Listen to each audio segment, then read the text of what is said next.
చిన్నవాడైనా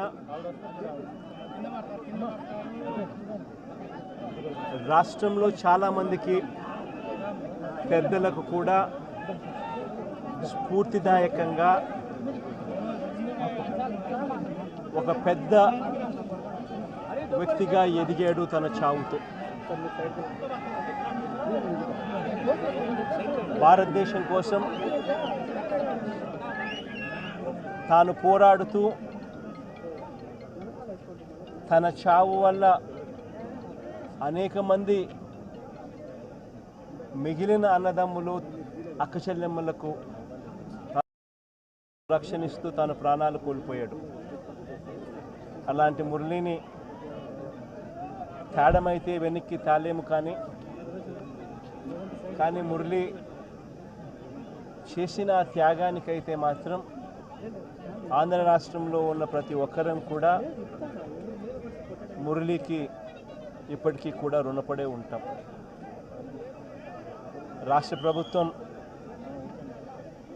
మొట్టమొదటిసారిగా ఏ జవాన్ చనిపోయినా కూడా ఆ జవాన్లకు ఇటువంటి ఘటనలో ఏదైనా కానీ ప్రాణాలు కోల్పోతే, దేశం కోసం పోరాటం చేస్తూ ప్రాణాలు కోల్పోతే 50 లక్షల రూపాయలు ఇచ్చే సాంప్రదాయం మొదలుపెట్టింది వైఎస్ఆర్సీపీ ప్రభుత్వ హయాంలో మొదలుపెట్టినందుకు చాలా సంతోషపడతా ఉన్నాం. ఆ సాంప్రదాయాన్ని కొనసాగిస్తూ ఇప్పటి ప్రభుత్వం కూడా 50 లక్షల రూపాయలు మురళి కుటుంబానికి ఇవ్వడానికి ముందుకొచ్చినందుకు ఈ ప్రభుత్వానికి కూడా కృతజ్ఞతలే. పార్టీ తరపు నుంచి అన్ని రకాలుగా మురళికి అండగా తోడుగా ఉంటాం. పార్టీ తరపు నుంచి ఒక 25 లక్షల రూపాయలు వైఎస్ఆర్ కాంగ్రెస్ పార్టీ తరపు నుంచి అండగా ఉంటూ ఆ కుటుంబానికి తోడుగా ఉండే కార్యక్రమం చేస్తాం. మనిషిని తాలేకపోయినా కూడా తాను చేసిన త్యాగానికి అందరం కూడా అండగా తోడుగా ఉండే కార్యక్రమం అయితే ఖచ్చితంగా జరుగుతుంది.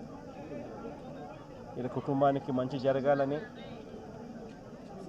చనిపోయిన మురళికి తన ఆత్మకు శాంతి కలగాలని దేవుని మనసారా కూడా కోరుకుంటాను.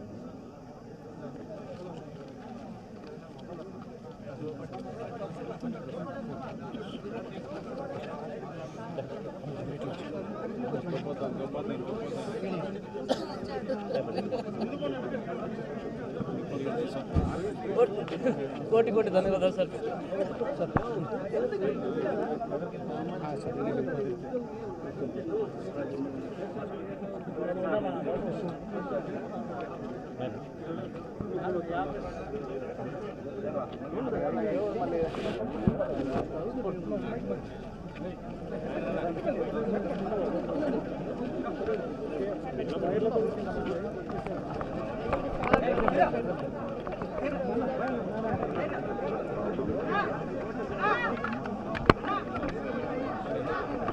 వైర్ తీసుకో, ఇదిగో వైర్ వైర్ వైర్ వైర్ తీసుకో.